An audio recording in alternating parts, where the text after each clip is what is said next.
Welcome everybody to this Sunday edition of Blockchain and the Law, October 1st, 2017, at the Blockmatics offices in Midtown Manhattan.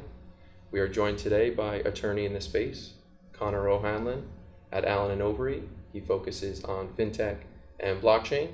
We will be discussing a recent SEC enforcement action brought against two initial coin offerings with allegations of fraud.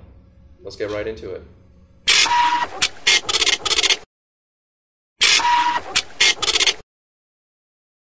Conor, if you could, on a high level, describe the facts of the complaint that the SEC brought, and then we'll kind of get into what this means for ICOs moving forward in the broader space. So take it away.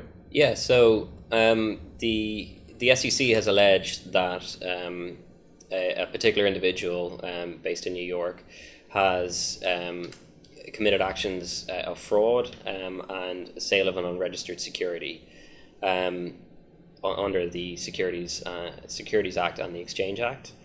The primary allegations relate to two coin offerings. In both cases, the alleged companies that issued those tokens are related back to the same individual. So the first one was called Real Estate Coin, or Recoin. And it allegedly made a number of different promises with respect to its white paper and its marketing documentation, which said that the tokens were backed by real estate investments and were backed by real estate in a number of different countries.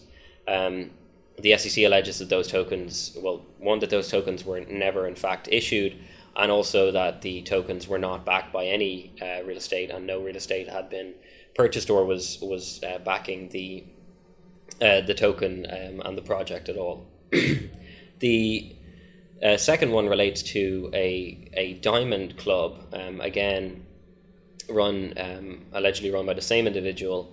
There, the Diamond Club was proposed as a membership organization, what is called, I think, in the marketing documents, an IMO, which the marketing documents allege is very distinct from an ICO or an IPO.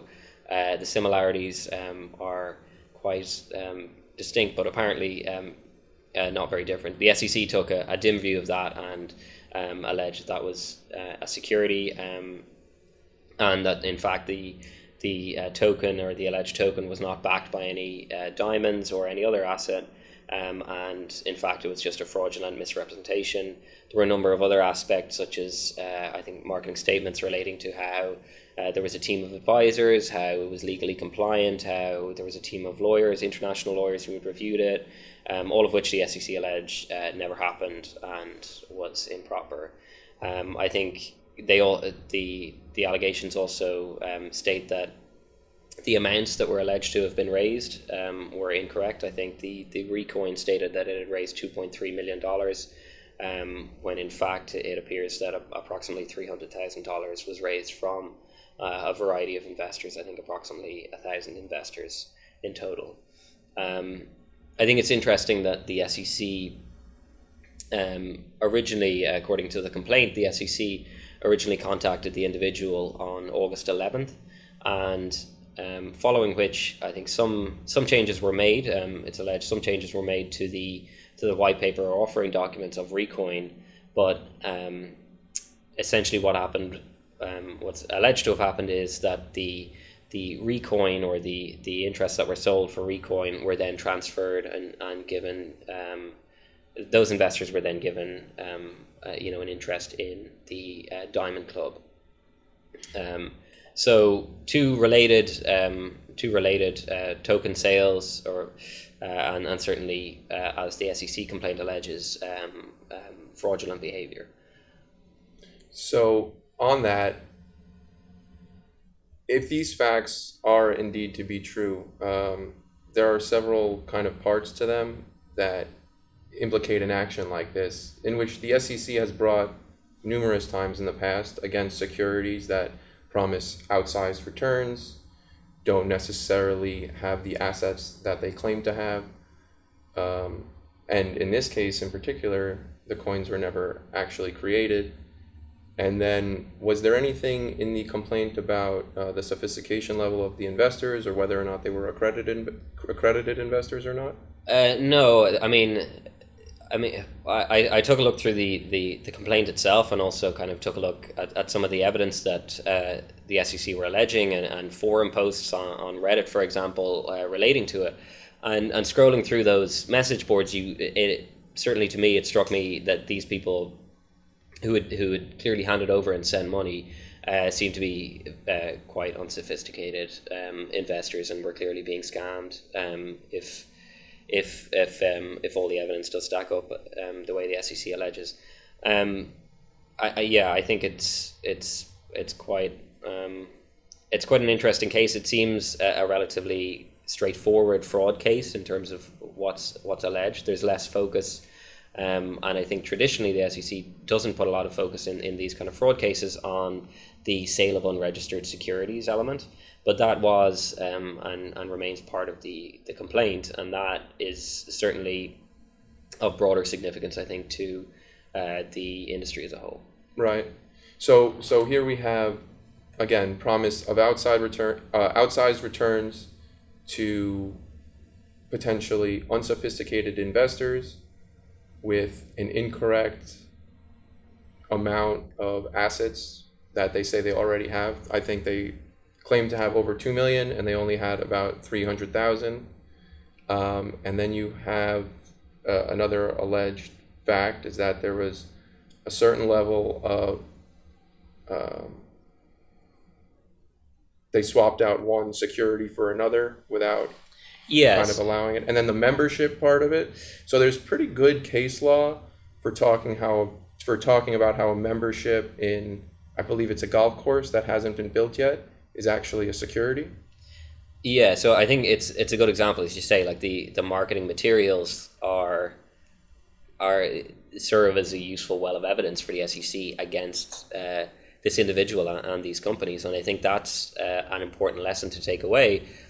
In this case, you read through the complaint, you read through some of these statements, and they seem really fantastical. Like the fact that an IMO, although it looks like an ICO or an IPO, the similarities are almost non-existent, which to any lawyer in the space would almost laugh at, because it seems so obvious. Mm-hmm.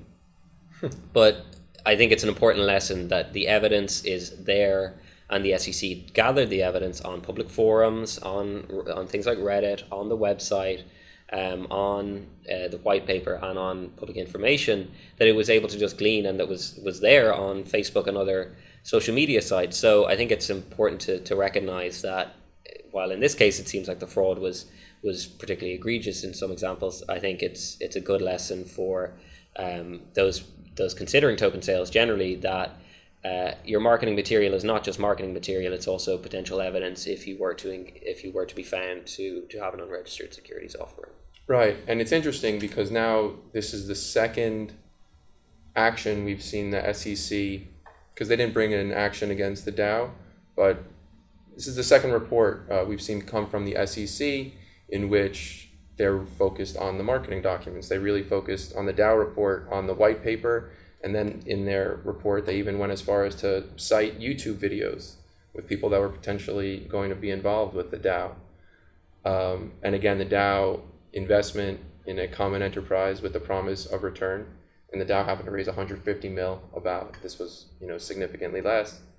But we have essentially two situations in which I think if a lawyer looked at these facts, and again, these are alleged facts, this will play out over time. If these facts are indeed to be true, a lawyer with a decent level of ability in the space, just a decent level, I think would look at this and really say, what happened here? This is egregious, on its face.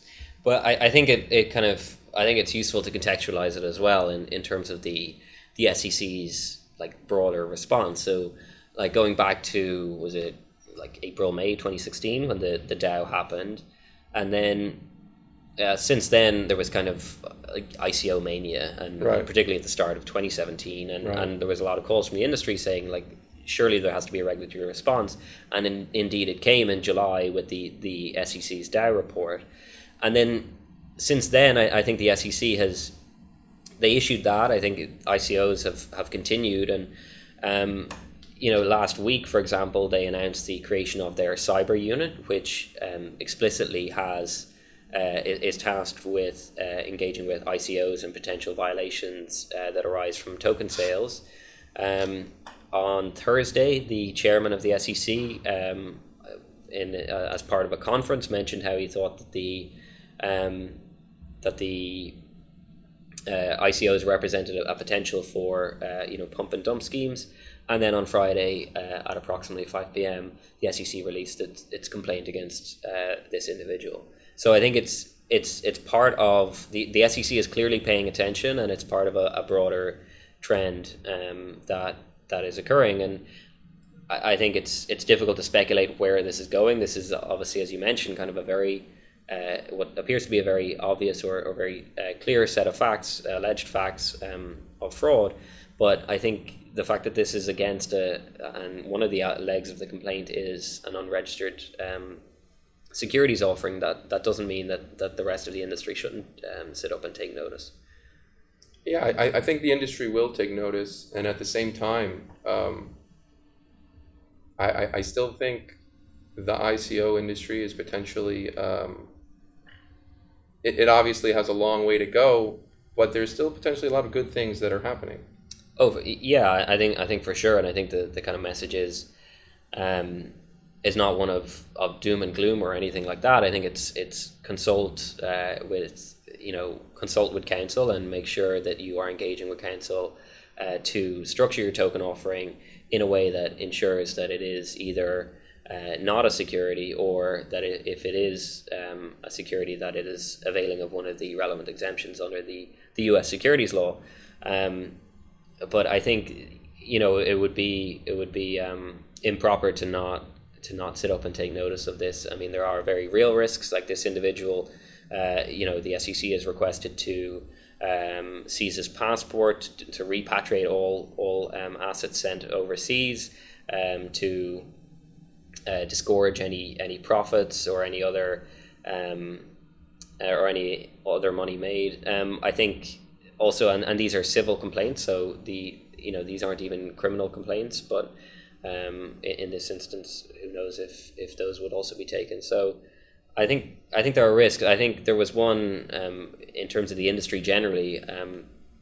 So I was on CoinDesk yesterday, and they run a poll. CoinDesk, the kind of well-known cryptocurrency industry website, and they run a poll. And the question was, I have it here. The question was asked after the SEC's Dow report, and the question was, who should be most fearful after the SEC's Dow token sale ruling? Issuers, investors, exchanges, nobody, very unactionable. And after approximately 7,800 votes, the 38% said nobody, very unactionable. 25% said investors, 23% said issuers, and 13% said exchanges. Now, I mean, do you have a view on that, Greg, as to whether that, as a lawyer, do you think that is a sensible conclusion to draw from that poll, or a good result from that poll? So before I get into my opinion on that poll, which is, I think, in the opposite of what those numbers actually show, this is empirical data as to the state of the industry, I think. And I think that's difficult to come by. So this is this is one of the top media outlets that did this poll with 7,800 people that responded. That's about the same amount of people, give or take, that may participate in a mid-level ICO, right? So this is like really empirical data. So in that one, it said it's unactionable, and then the people that made this poll said that exchanges would have the least liability. Well, and then the entity with the second least liability would be issuers. I actually think it's the complete opposite. I think it's possible, with significant potential, that exchanges have the highest liability because they could potentially be listing unregistered securities, and then each time a trade happens, that's a violation. And then I think it would go exchanges, issuers, investors, and then no action. Investors, the SEC usually doesn't come after investors, not to say that's not a violation, but clearly they're going after issuers. And with exchanges, this is why the decentralized exchange is so important, honestly, but that's what we'll save for another video. But yeah, I think it's interesting. I think I'm surprised that the SEC came out with that report, and I imagine the SEC would also be surprised that if the industry if your takeaway from that report. And I think it just kind of underlines that the SEC is paying attention. This seems like on the alleged facts, it seems like a relatively obvious ordinary fraud case, but they are paying attention. And I think the other thing that you kind of have to bear in mind is, with these decentralized tokens, you can sell them internationally, and they can go all over the world. You can't stop them at the US border, either going in or going out. So there have been a number of actions, a number of announcements by other securities regulator, by Australia on Friday, South Korea.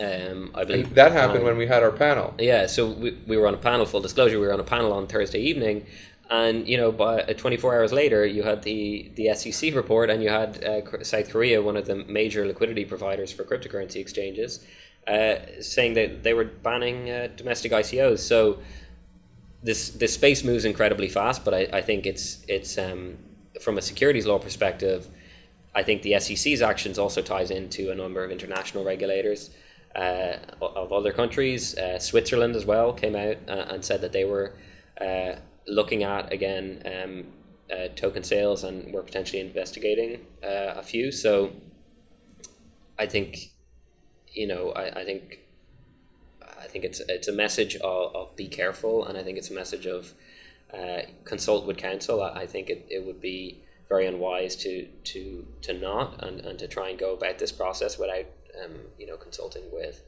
a qualified lawyer in the space. Otherwise, you could end up in serious trouble.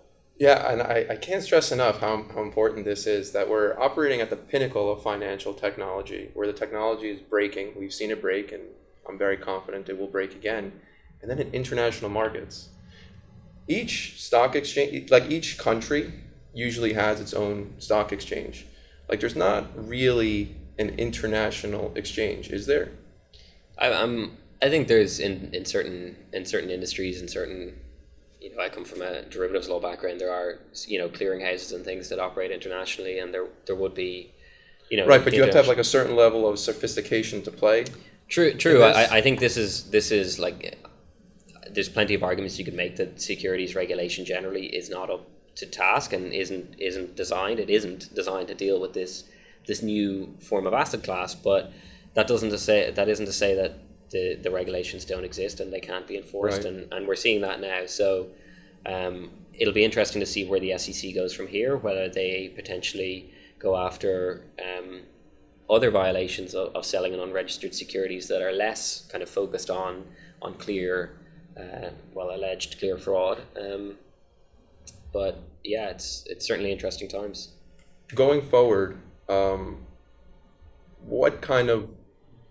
what do you see for the bigger picture with respect to ICOs internationally?